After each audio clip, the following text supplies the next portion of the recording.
You're listening to Women's Media Center Live with Robin Morgan.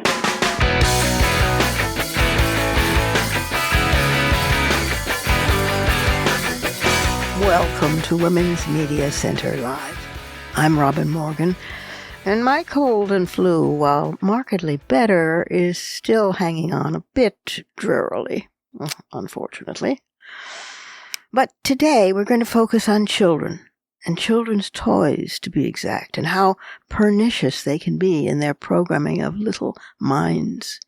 You know, we start worrying about drugs and alcohol and affecting our teenagers when it's already done its message. It's done its work by age 2 or 3. I mean, of course, the work of installing very deep sexism and racism, and the other isms that have come to constitute who we are as human beings, and as Americans in my case.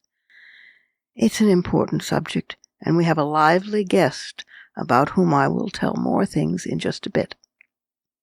Now, I must confess that I came to this decision because of he who shall not be named, the evil character currently running our country.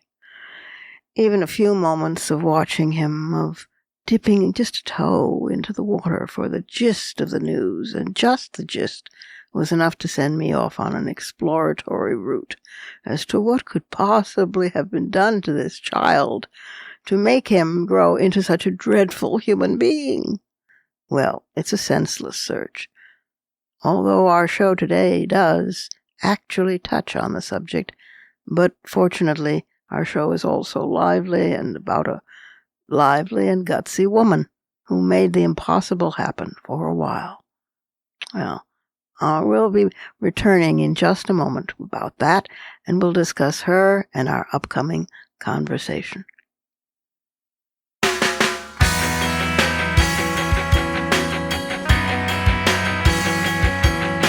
Subscribe to this program on your favorite podcast platform and leave us a review. Follow us on Twitter at WMC Live, like our Facebook page at facebook.com/WMC Live, and visit us at WMCLive.com for more information about our show and our guests. You're listening to Women's Media Center Live with Robin Morgan.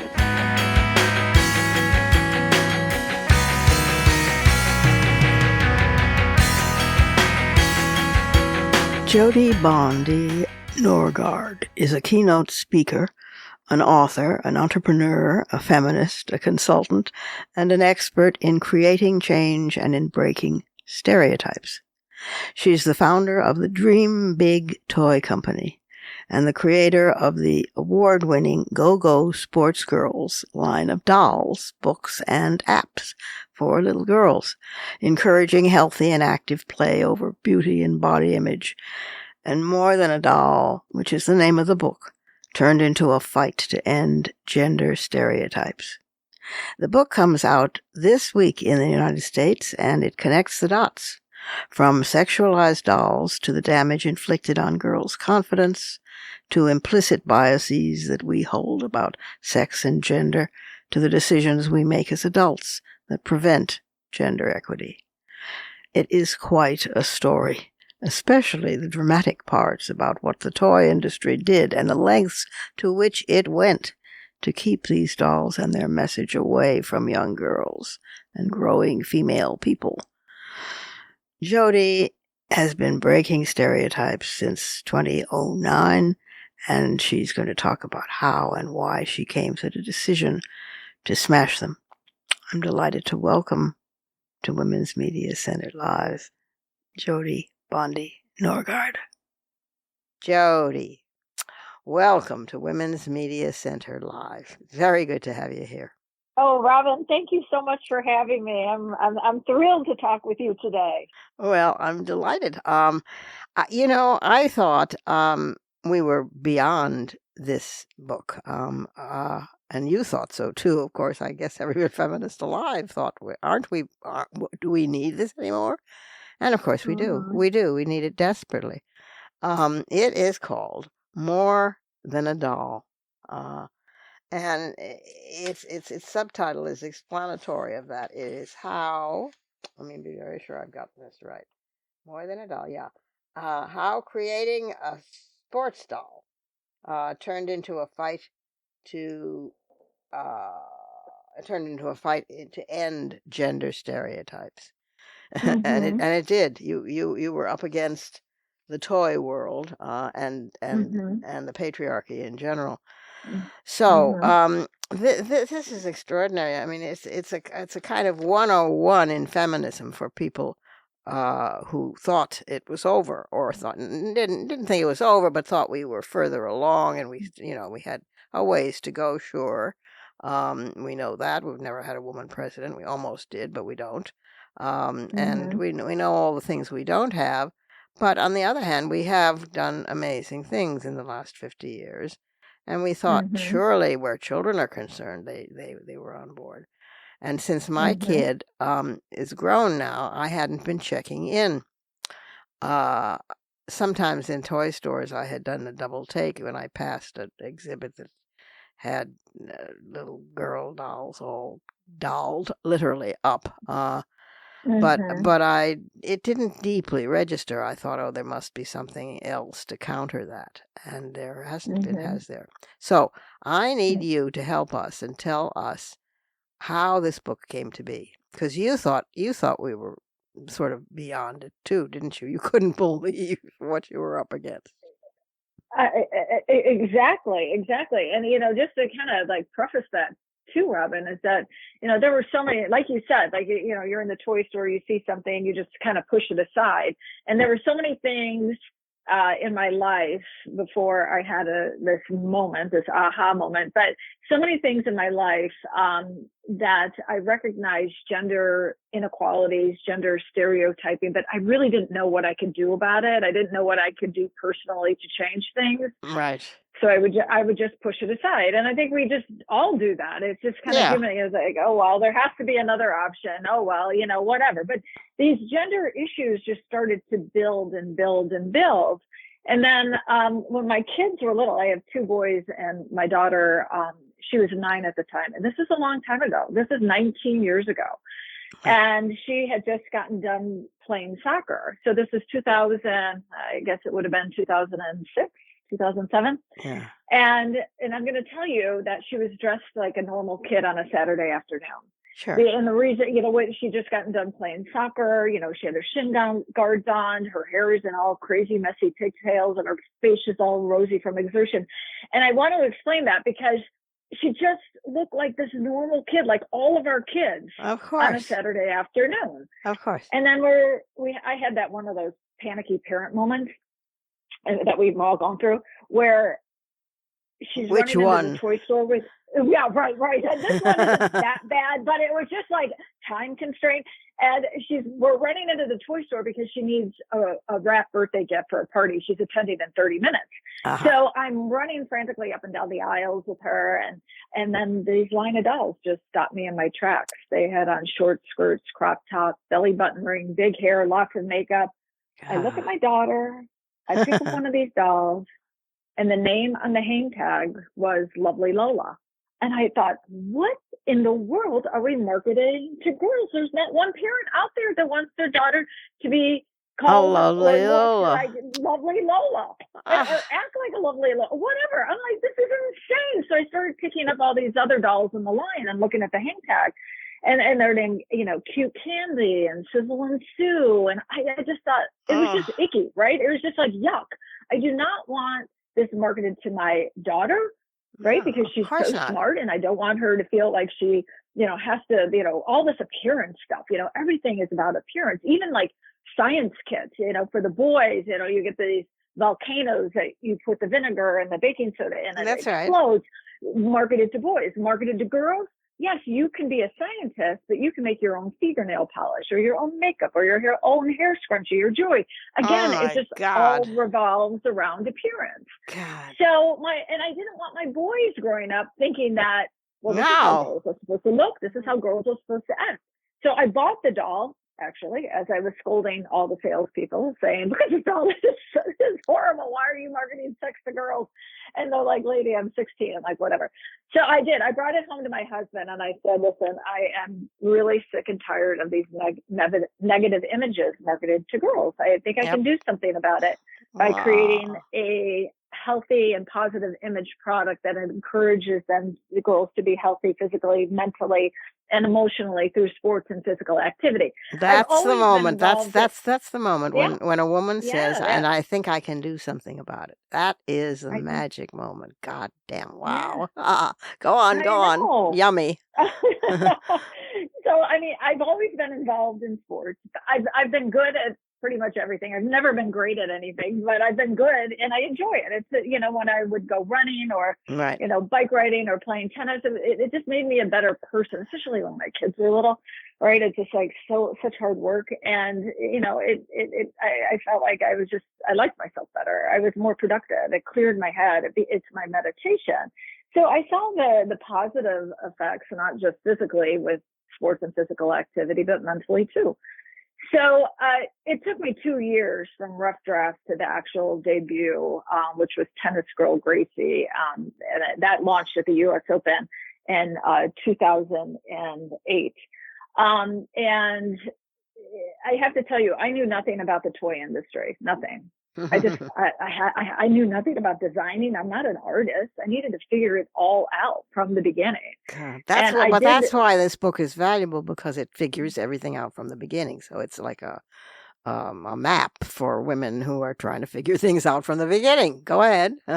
Right. And I have to say, I mean, I am educated, but it's not like I'm like this, a genius by any means, right? I mean, one of my biggest goals in college was to attend as many parties possible, and I was super successful. But it was, it's just it was.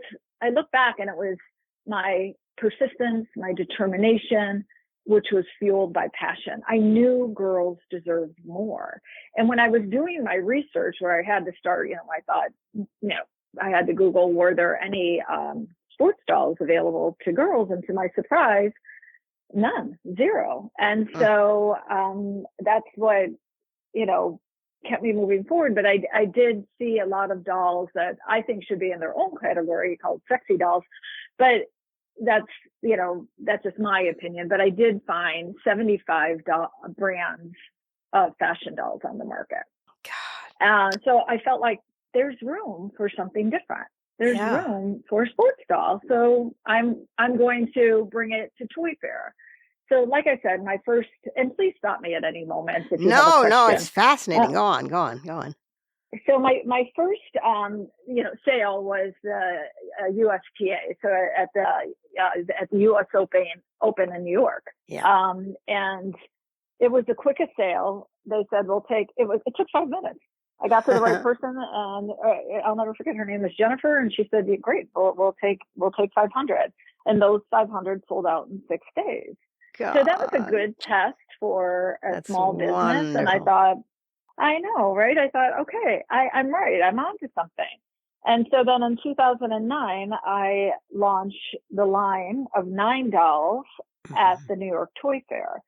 And that's at the Javits Center. It's giant. Everybody comes from all over the world to see what the next best thing is. And I was borderline cocky. I was like, it's me. It was me. Come to my booth and see amazing. my This one little woman. With And my cousin Tony came from Washington, D.C. to help me.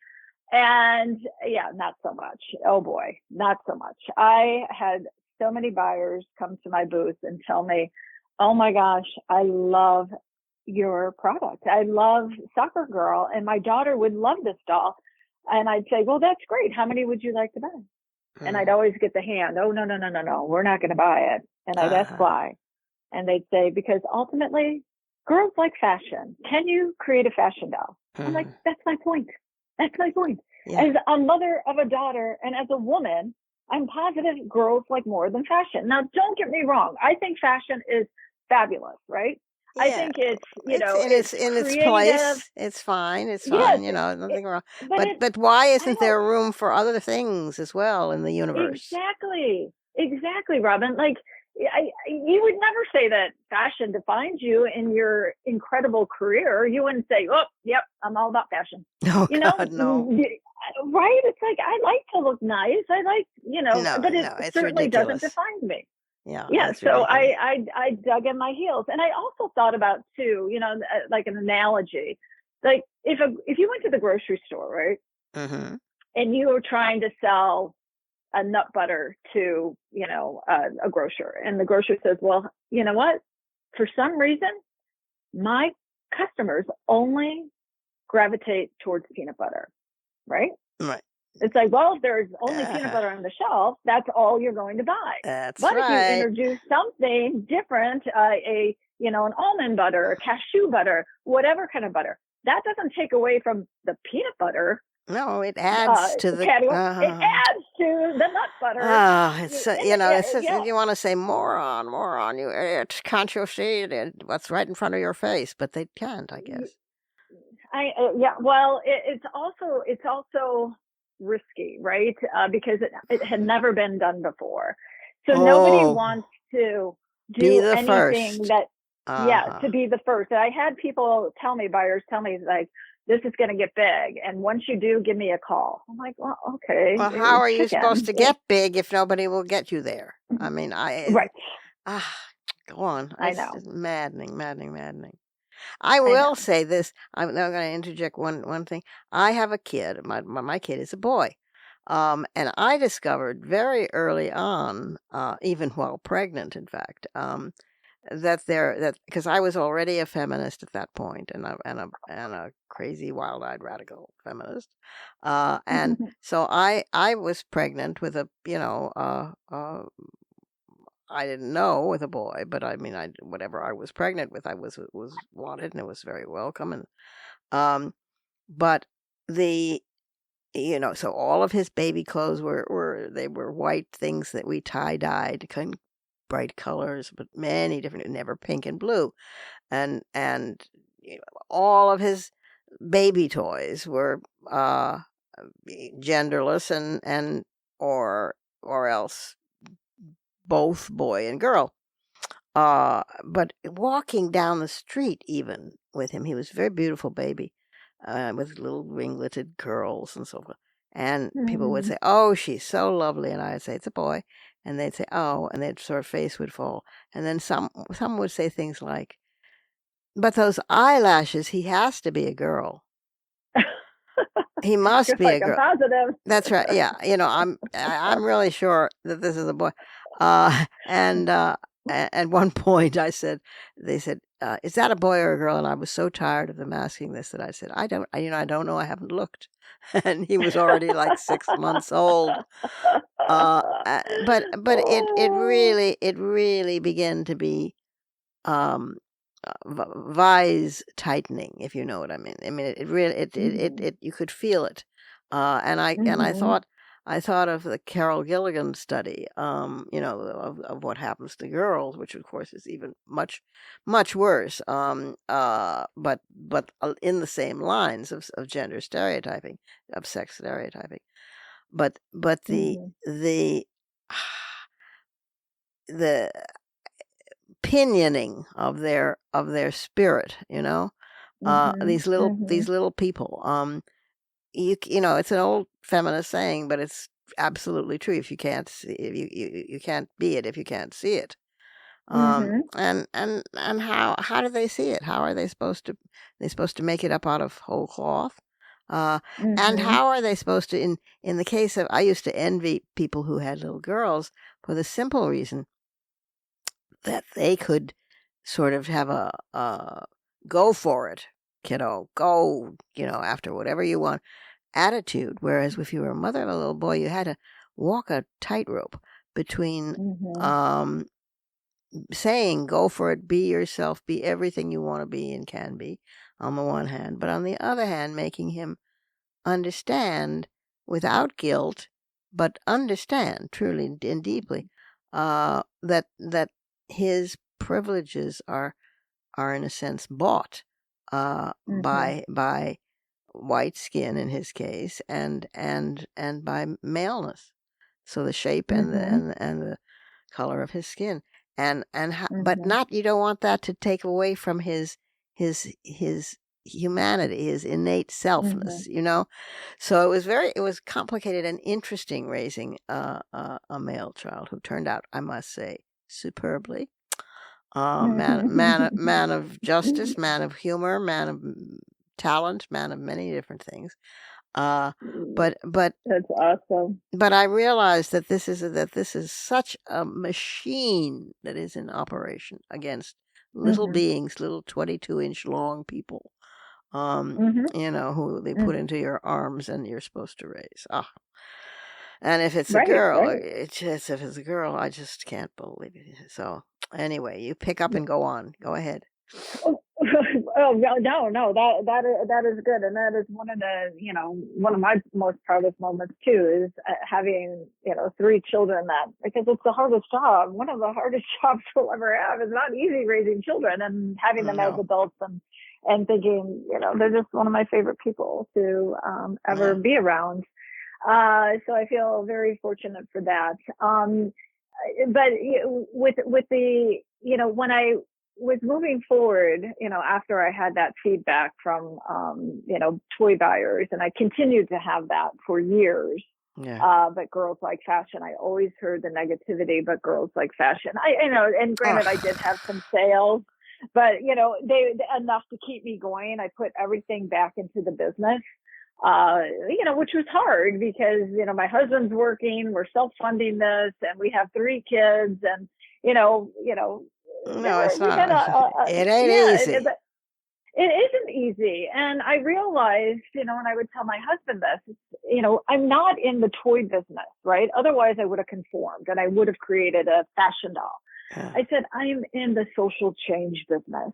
Right. And so it's just like my eyes started to just notice more and more and more. And there was this disconnect because I had the media coverage that I had was incredible. I mean, I had a feature on the Today Show. I became part of Gretchen Carlson's female power panel on Fox. She was incredibly supportive, and she's doing amazing things for women after taking down Roger Ailes. I give her a lot of credit because it hasn't been easy for her. That's true. I've done interviews with national magazines, radio shows, podcast, whatever. So I say that because there's this disconnect, and I'd get letters from parents saying, thank you for providing this product for my daughter, whereas I wish it would have been there when I was younger, but I wasn't getting the sales. And so after, I know, what else I should tell you, because of your books too, of your sisterhood books, what else kept me going was my pack, my group of women that is just so grand, and they are so smart. And anytime that I said, I think I need to throw in the towel, I'm exhausted, they would take me by the shoulders and say, you got to keep going, because girls deserve more. Yeah. Women deserve more. You need to dig deep. Yeah. And so I would keep going. But after 5 years and about 500 rejections, I had an opportunity to pitch to 3 Walmart buyers. And after I had 5 minutes, and after the 5 minutes, they said, this is a winner. If you could write 6 books to go along with 6 of the dolls, and package them together, we'll put them in Walmart stores. And you can only imagine my excitement. I was already working with an author in Minneapolis, and she wrote 6 books for the Go-Go Sports Girls. I had to figure out, how do I become a publisher? But I figured that one out. You just ask a lot of questions, right? You just have to ask a lot of questions. Yeah, you have to not be afraid of asking the dumb question. You have to be brave enough to ask the silly basic question, and then you learn a lot. Yeah. Yeah, right. Yes. So I hired an editor and illustrator, and we produced the Go-Go Sports Girl read and plays that hit Walmart stores in 2015. 2016, I was invited to the White House under the Obama administration on conferences on breaking down gender stereotypes in media and toys, which was so exciting and such a highlight. And then in 2016, my brand was acquired by a large toys company. And I have to say, I thought my story ended there until 2 years later, they got cold feet and returned the brand to me. So at no charge. So that was the best breakup ever, right? So they bought it, but they returned it to me, which they did the right thing. But again, there were two guys on their team that just could not wrap their heads around it. And again, said, this has never been done before. We don't think it's smart for us to be the first. A true girl empowerment product has never been launched. So they didn't have the right blueprint. My God. And I tried. Oh, honey, so you tried. I know. You know, I tried. You were heroic. You know, I know. It's amazing. Go ahead. No. I mean, it's the whole saga of it is extraordinary because it shows how incredibly hard it is. And this is a sports doll. This is the most you should excuse the expression macho of all the dolls that I can think of. It's not a baby doll. It's not a little girl doll. It's not a I mean, like I am not a sports person. I am a hopeless reader, intellectual type. I mean, and so for me, when somebody gave me the 4 Little Women dolls, I gravitated right away toward Beth. It was the one with glasses, and she had, so that has always been my corner. But this is, girls being athletic, particularly since Title IX, my God, and Mia, I mean, if you just look at the sports heroines and the excitement over them from Billie Jean on down throughout, it seems like such a natural that girls will want to play with it if they just let them be on the market, but they won't let them be on the market. And to your point too, under my company was called Dream Big Toy Company, and under that umbrella, I needed to start somewhere, and that's when I started with the Go-Go Sports Girls. But my goal and my market plan and my dream was to have a Go-Go reading girl, a Go-Go cooking boy, a Go-Go, it all, a science girl. I wanted it all because children and humans are just so complex. But if we start pigeonholing them into boys, you have to be violent and aggressive. Girls, it's all about your appearance. Then we're losing out on so much talent. And we're not developing and letting our children rise to their full potential. No. So I know maybe my dream big idea is just too big for toy companies. Well, no, it may be an idea ahead of its time, which is pretty funny when we consider we've already been at it 50 years and we're a little tuckered out, particularly with Trump in office. So we think, oh God, here we go again. But this is such. Their arguments are such old hat. It's Carol Gilligan's studies written all over again. I mean, how she pointed out that little girls are really are in that kind of flat-footed, hands on hips, terrific kid kind of you're not the boss of me, as I say, style that they have until around age 12, 13, 14. And then the vise of conformity begins to come down and tighten around their little heads, and they literally begin to say, well, I'm not sure, but, or I don't know about this, but, or I may be wrong, but their sentences begin to be prefaced by conditionals and confusion. And she pointed this out, of course, in a long study, which became a major element of feminist studies and of psychological studies in academia, but never completely made it out of academia.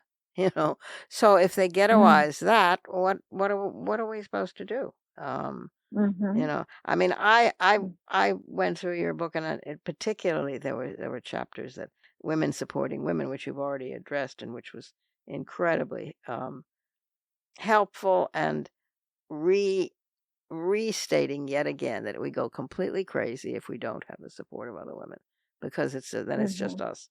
But searching for female characters in children's books.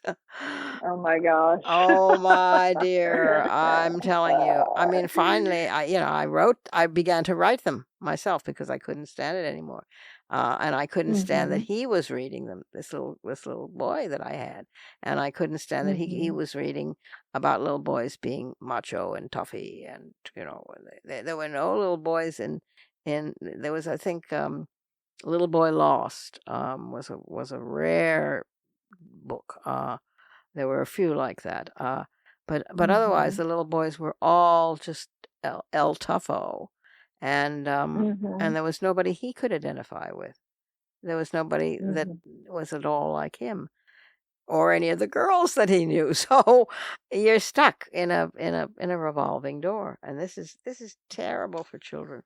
You'd think they would understand it, I know, because there's statistics out there. Yeah. Right. And the one statistic that it's a video by Goodnight Stories for Rebel Girls. It's their video is called The Ugly Truth of Children's Books. So in more than 5,000 children's books that they studied, 25% had 0 female characters, and less than 20% showed women with a job, compared to more than 80% of the male characters. So, the one thing that I've noticed when it comes to media and books is that, a lot of times girls are shown on the sidelines, right? We can talk about that in history or in religion as well, right? It's somebody's mother, right? Somebody's daughter, somebody's somebody, right. And that just always drove me so crazy. Yeah. In when bringing my Go-Go Sports Girl books to publishers, a lot of times I would get these antiquated responses of, 40 kids don't like to read. I'm like, what are you talking about? Right? Like, I have 3 sporty kids and they really like to read. And then the other one was, ultimately, boys don't like to read books about girls. And I thought, oh my goodness, it's not, first of all, boys need to read this. And yes, they do, because my youngest son was infatuated with Amelia Bedelia. Remember that, by Peggy Parrish? Yes. And she, oh my gosh, it drove me crazy, because she took everything literally, but my son just laughed hysterically. And he loved that book. And I begged him to choose another book, but he loved that. And it had a female lead character. And they're absolutely wrong. We don't show girls as the lead characters enough, or the main characters. No, so, we don't show them as the main characters. We don't show them as active. We don't show them as white. We don't show them, or rather, only as white. We present such a tight, cramped, narrow world that effaces everybody else. And then we wonder why other people are effaced. It's very dispiriting, I must say. Well, one of the things that I do say, and because I speak all over the country on, a keynote speaker on gender equality. Yes, I'm using my voice to try and get this message out. But there are so many.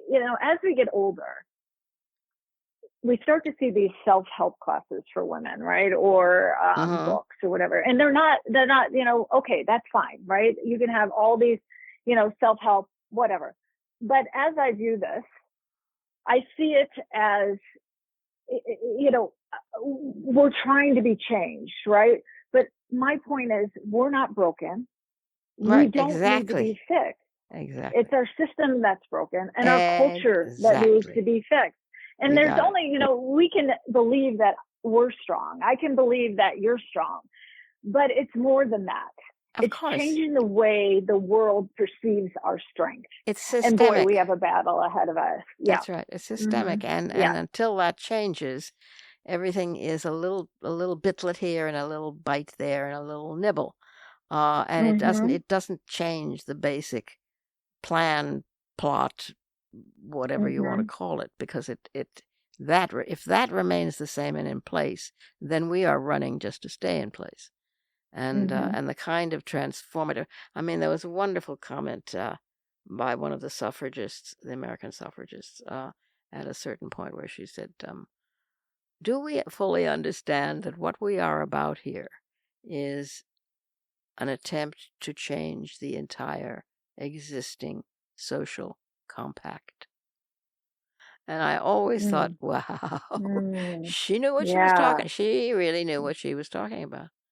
Um, Hmm. because you see it. I mean, you see it in, my God, you see it in Trump's in the various the first day couple of they weren't a couple, they were an onslaught, they were an avalanche of executive orders that he targeted. You saw what he went after.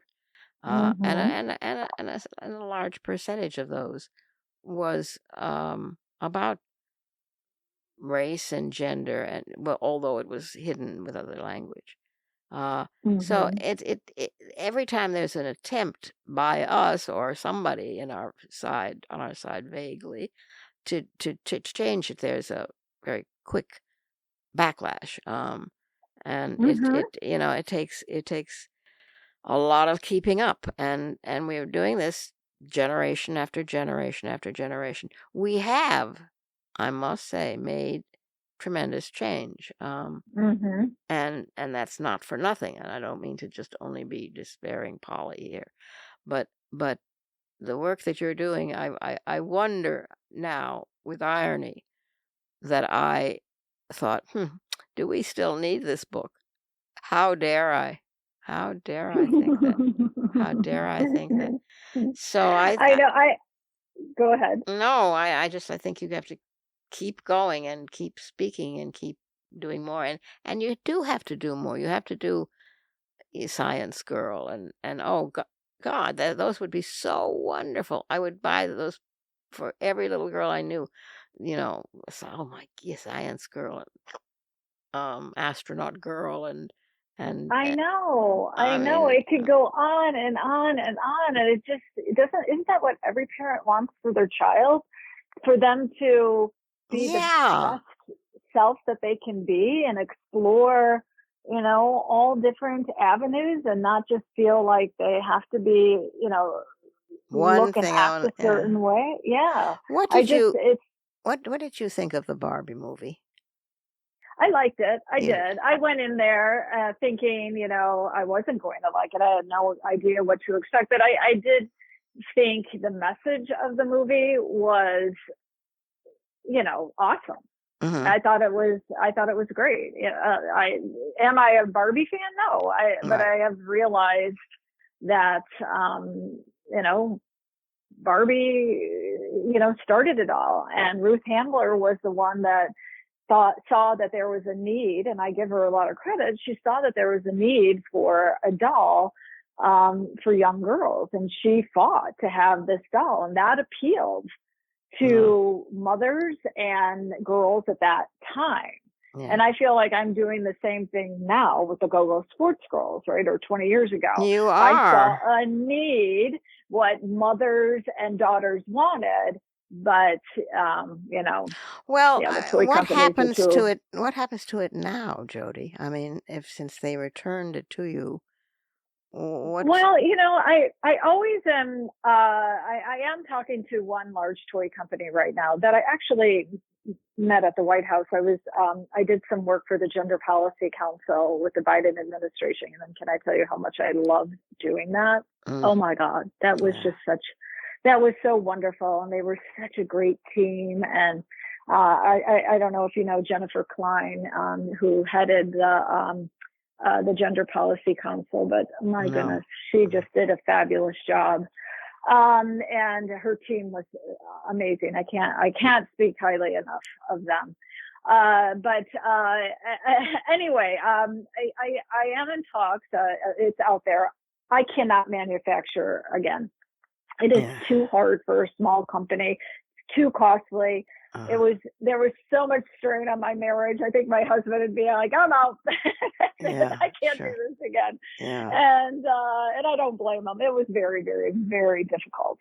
And so the books are out there on Amazon, and looking for a publisher for them as well. And I have agents helping me with that. So that's where it is. And I just realized that my journey has been more than a doll, and that's how the name of the book came about. No, yeah. I mean, I'll say definitely. No question. Yeah. And I'm just sounding the siren that gender inequality doesn't start in our 20s. It starts the moment a child can hold a toy, a book, or watch a screen. That's right. It's particularly now with watching a screen. Yeah, you betcha.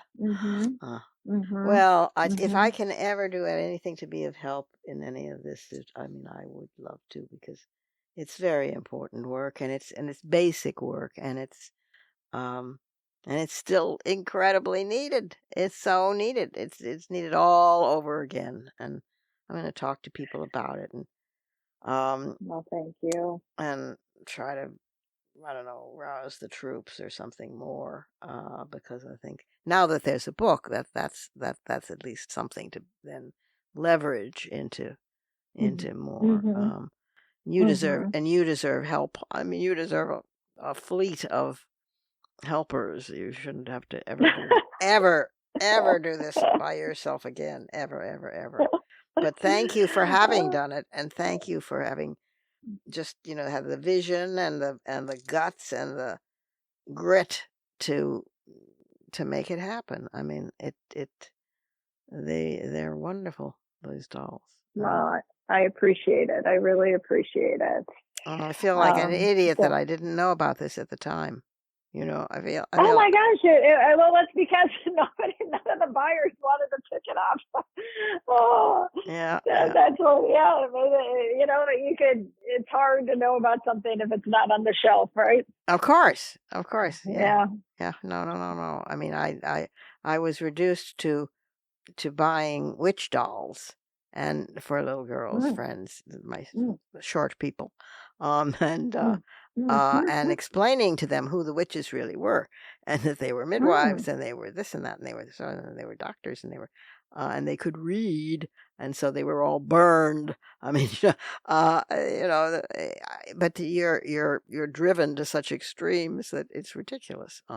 When all you want is a little doll who's going to bat around a ball like Billie Jean, and then they can see Billie Jean, and then they can see who they want to be like. Oh, listen, thank you for everything you do, and please, whether it's this or something else, I'm sure that you will keep doing it. Yes, I will, and thank you, Robin, and thanks for all you do. It's amazing. We need to take another pause here, but I will return directly with some fighting words.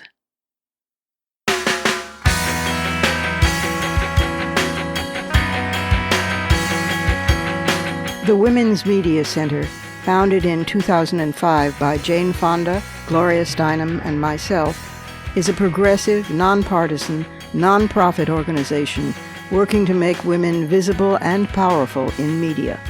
You can learn more about the WMC at womensmediacenter.com. You're listening to Women's Media Center Live with Robin Morgan.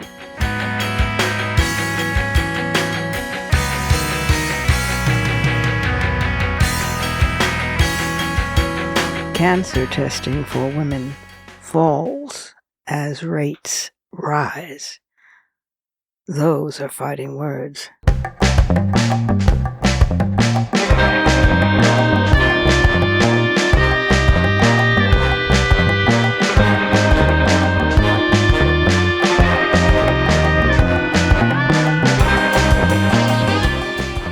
This is from the January 21st, 2025 Gallup Polls News website.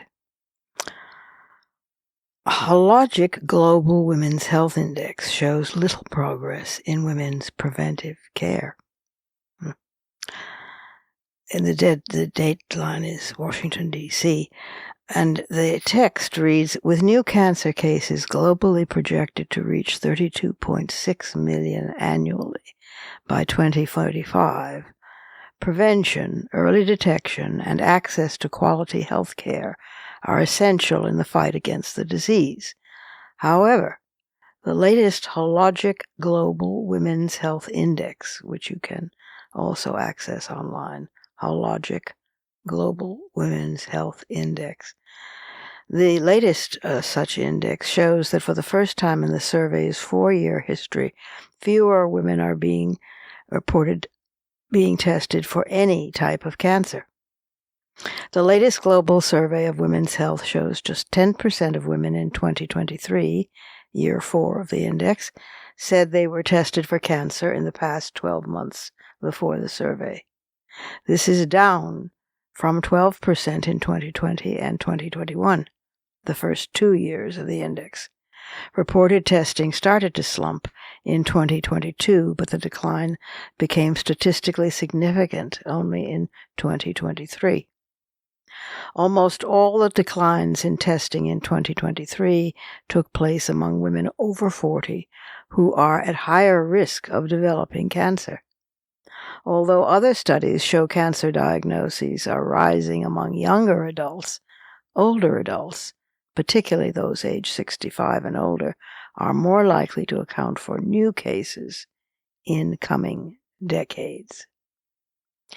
Since its establishment in 2020, the index has helped fill a critical gap in what the world knows about the health and well-being of women. The results from its 4th iteration are based on surveys conducted in 2023 in person and by telephone with nearly 146,000 women and men aged 15 or older in 142 countries and territories. In addition to the decline in cancer testing, the latest index also reveals little progress for women on testing for high blood pressure, diabetes, and sexually transmitted infections, STIs, with consistently lower rates continuing to place women in every part of the globe at risk.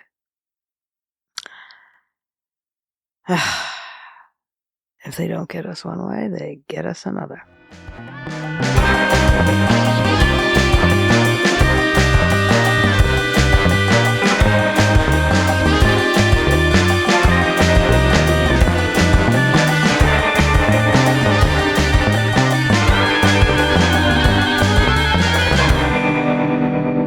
And that's our show for this week. You can follow me on social media at The Robin Morgan. You can check out my blog at robinmorgan.net, and you can find my new novel, Parallax, and my just-out new book of poems, Harvesting Darkness, wherever books are sold. Portions of this program were taped earlier. Views expressed here do not necessarily represent the WMC. Here's the family for Women's Media Center Live. Executive producer, as well as founding and sustaining sponsor, Regina K. Scully. WMC president and co-executive producer for this program, Julie Burton. I'm Robin Morgan, your producer and host. Thank you for being with us. Join us next time on Women's Media Center Live.